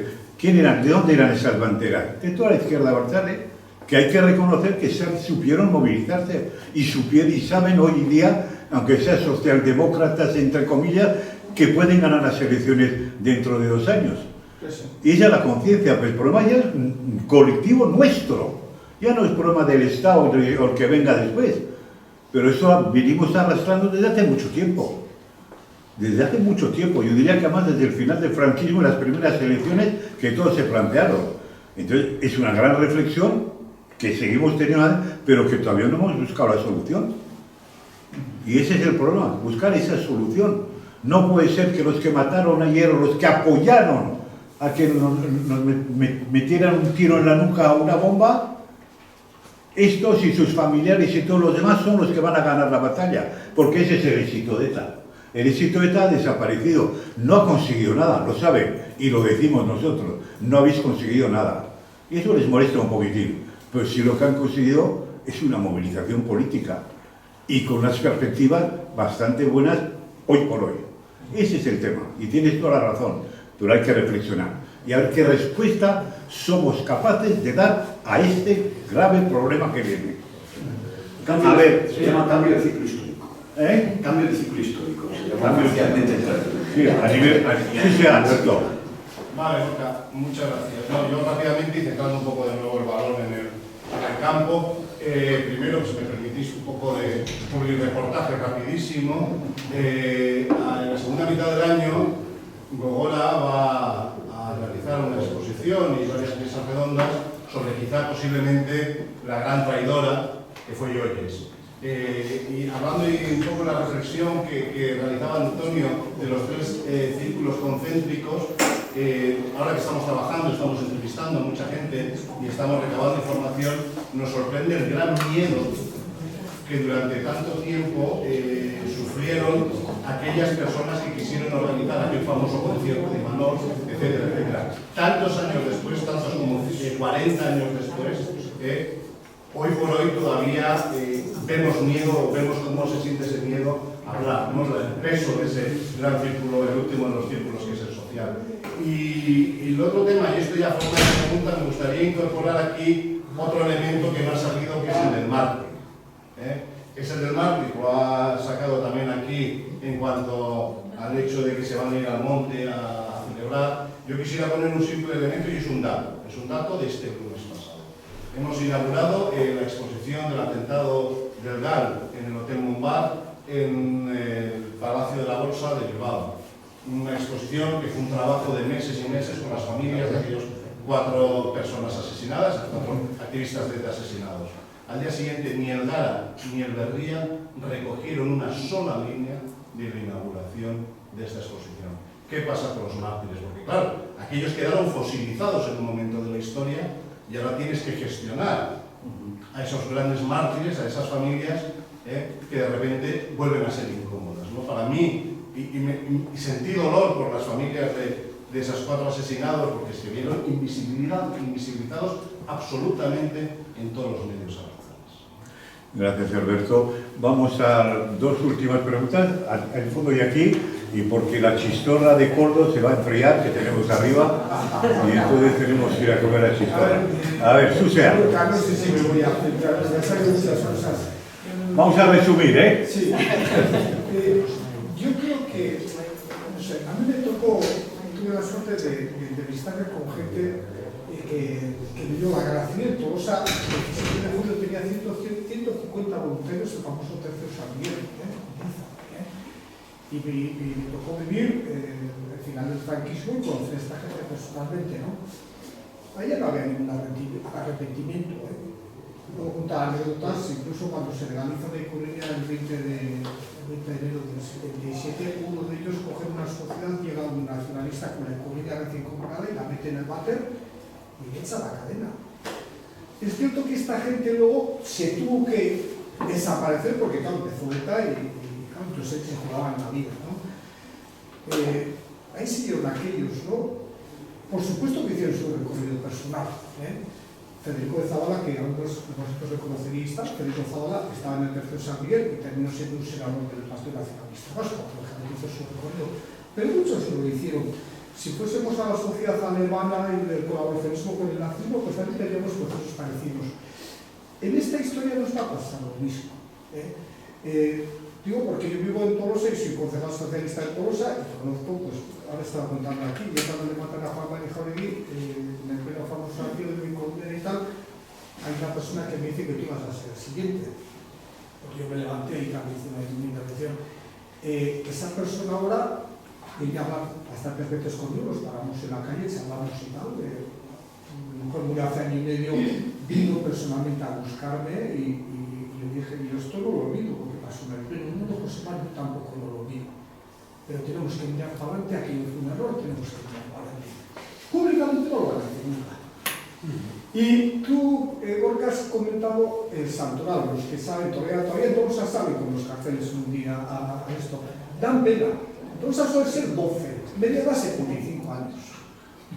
Es decir, esta gente, veremos cuánto están en el homenaje en Zaza, veremos cuánto están.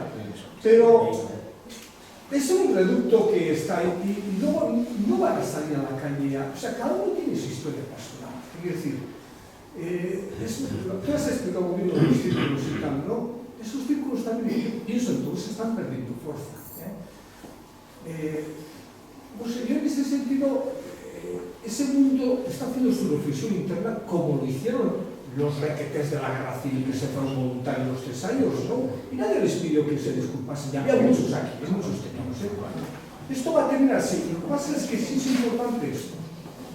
Porque la cuestión del relato, lo que es importante es que todo lo que se ha vivido aquí salga recogido en esto. Porque al menos para que nuestros hijos y nuestros nietos sepan que esto ha pasado aquí. Y esto sí que es fundamental porque, Alberto lo ha dicho, es que hay un silencio. Ellos, la edición Abertzale intenta de alguna manera pasar páginas sin escribir el libro, intenta pasar páginas y bueno, esto... Porque ellos saben que esa contradicción ahí va dentro, ¿no? Pero... no sé. Carlos, tienes mucha razón, a ver, sí, y terminamos aquí.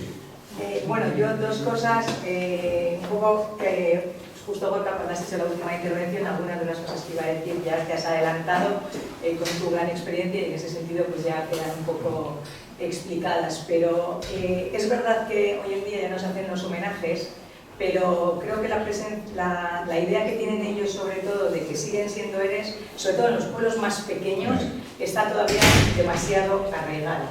Es verdad que no se hacen onguietorris, pero por ejemplo en las últimas fiestas de Andoain, una expresadeta fue quien tiró el chupinazo en uno de los barrios o en las fiestas de uno de los barrios locales.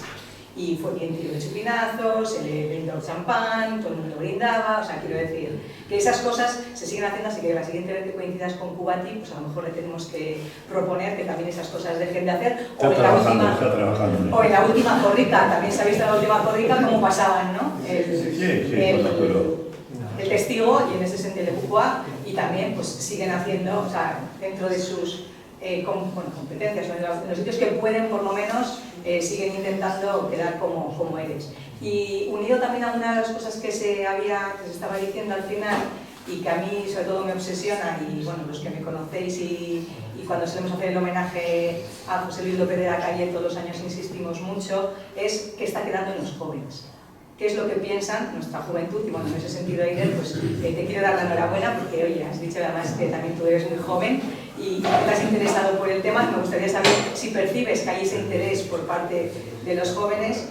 Y con respecto a Antonio, que citabas antes, si tuviéramos una sociedad normal, pues se deberían dar muchas más cosas que desgraciadamente creo personalmente que no tenemos una sociedad muy normal en Euskadi, porque si no, no se darían esos resultados de la izquierda abertzale, que cada vez sigue subiendo, y de hecho, bueno, las últimas encuestas o estudios demográficos dicen que incluso el año que viene en las forales se espera que todavía, pues lo que parecía que podía ser el techo, pues parece ser que todavía pueden obtener mejores resultados, y en ese sentido, pues a veces pues nos cuestionamos un poco si estamos trasladando bien los mensajes, si se está contando la verdad histórica. Ya no voy a contar visiones de partidistas, sino oye, lo que ha pasado, y sobre todo conseguir que no se apropien o patrimonialicen ese relato, y para eso pues libros como este creo que personalmente ayudan mucho, pues para que la gente conozca las realidades y las cosas que han pasado, y sobre todo eso. ¿Qué pensáis que tenemos que hacer para que los jóvenes conozcan de verdad todo eso? A ver, joven, que contesta eso. Me gusta mucho venir a las presentaciones porque todo dice lo de la juventud y es alarmante. Yo no puedo hacer un diagnóstico como el que se hacen en las encuestas, evidentemente, que creo que son las que reflejan el sentido general. Luego también sí que es verdad que yo, con la diferenciación entre las generaciones, por ejemplo, insistí antes, ¿no? Yo soy del 94, por lo tanto, para que se hagan una idea, yo el final de ETA en el 2011 yo tenía 17 años, es decir, que sí que tengo un recuerdo vivo de la existencia de ETA y lo recuerdo perfectamente en la disolución. Entonces yo hago mucha diferencia entre mi generación, esa generación de los años 90, que de alguna manera sí convivió con ETA, a pesar de que no tiene muchos recuerdos, pero convivió también con el silencio, ya no solo en casa, sino el silencio. Esto es una experiencia personal. A mí en mi casa, por ejemplo, no hubo mucho silencio con ETA, bueno, también por el trabajo que tenía ni a ETA, las palabras atentado, ni a ni a periodismo, entonces las palabras atentado y detenciones, digamos que se naturalizaban bastante en casa de naturalizadas, sino que se mencionaba que ella era mucho más de lo que me encuentro en amigas mías de mi misma edad en aquella época. Entonces, por eso digo que hago una diferencia también entre quienes nacimos en los años 90 y quienes no han tenido la suerte de no conocer a ETA. Mi sensación, insisto, y eso es una visión muy sesgada del entorno, es que sí que hay un interés muy grande por saber de nuevo, qué pasó en su propia casa, en su propia tierra, porque evidentemente es una cosa que cada vez está más presente en el debate público. También hay una sensación ahora, es lógica, pero aún así, quiero decir, la entiendo de cierta manera, de exposición ahora mismo de esta cuestión, pero claro, responde también a un silencio previo, ¿no? De modo que mis sensaciones sí son muy positivas en mi entorno más personal o en el entorno también de gente mía. No es igual, entiendo que eso también lo ven quienes están en la universidad, quienes están enseñando con quienes pues ahora tienen 18 años y probablemente no hayan escuchado absolutamente nada de ETA, y entonces de ahí viene pues un poco esos titulares siempre, ¿no?, de los jóvenes no conocen quién fue Miguel Ángel Blanco. Yo creo que yo no puedo dar una solución de cara al futuro de cómo solucionar esta cuestión. Evidentemente hay un trabajo de memoria y un trabajo dentro de las universidades, dentro de los colegios que se debe seguir haciendo, se debe seguir insistiendo, pero yo una cosa que sí que recomiendo, también un poco desde mi posición, es pasar un poco ese señalamiento a la juventud, ese ataque continuo a que no se interesan por esta cuestión, e intentar buscar otras vías para que se interesen por esta memoria reciente. Es decir, que el constante señalamiento de es que no os intereséis por nada, es que no sabéis nada, ya está sobre la mesa. Tenemos quizás que superar eso y encontrar la vía para engancharles de nuevo a aquello que pasó, que evidentemente les afecta de muchas maneras. Bueno, pues evidentemente la juventud es el futuro, ¿no? Yo recuerdo un periodista francés en el año 78 de Donosti, de François, vino y me decía, había barricadas, amnistía y tal y cual, y me dijo, y a las 2 de la tarde todo se paraba, y me dice, ¿pero qué ha pasado? Ya no hay barricadas. Desde aquí me dije, hay que ir a comer ahora. ¿Y qué pasa? A las 7 empieza de nuevo. Y me dijo, pues si nunca vais a ganar la revolución, porque la policía se recupera y si vais a comer y cerrar la barricada, no vais a ganar. Y después me decía otra cosa, me decía, oye, ¿por qué aquí en los bares hay gente, la gente en los bares, hay unos que hablan muy bajito y otros muy alto? Y me cogió a mí de sorpresa y digo, bueno, es que hablan de la Real y de Atleti, y los que hablan bajo de política. Y es un poquitín eso. Y termino simplemente diciendo dos cositas. Todos los pueblos y países tienen sus pecados y sus vergüenzas. Alemania, no vamos a hablar. Francia, colaboración, Berlusconi. Italia, Mussolini. España, Franco. Aquí tenemos 100.000 personas todavía en cunetas en el 2023 y es inadmisible que no haya ningún acuerdo político para sacarles y ponerles una placa simplemente. No es venganza y es imposible hacer esto aquí. Y que gane la izquierda Bersa-Leoné, yo siempre prefiero, como decía Rubalcaba, votos en vez de bombas. Y iremos viendo. Y este es otro problema. Hay ciclos. A mí me preocupa mucho más lo que va a pasar en Francia el año que viene que lo que va a pasar en Donostia, en Bilbao, con el Chile, que puede ganar Le Pen. Me preocupa mucho más qué va a pasar después con el final de Trump, qué es lo que va a pasar en Italia, en las próximas elecciones, qué va a pasar en España, si Vox entra a gobernar. Ese es el problema que tenemos. Y es de ciclo, y los tiempos pasan, y las historias pasan, la memoria, gracias a vosotros, persiste, y este es el testimonio que tenemos que tener, todos en la mesilla, todos, ojalá, pero el tiempo pasa y la memoria se borra por mucho que insistamos, por lo menos un 50%. Y voy a terminar con una nota positiva, es que ayer me enteré por fin que la PAU de los exámenes que pasan han incluido por fin un tema de ETA 40 años después. Bueno, vamos avanzando.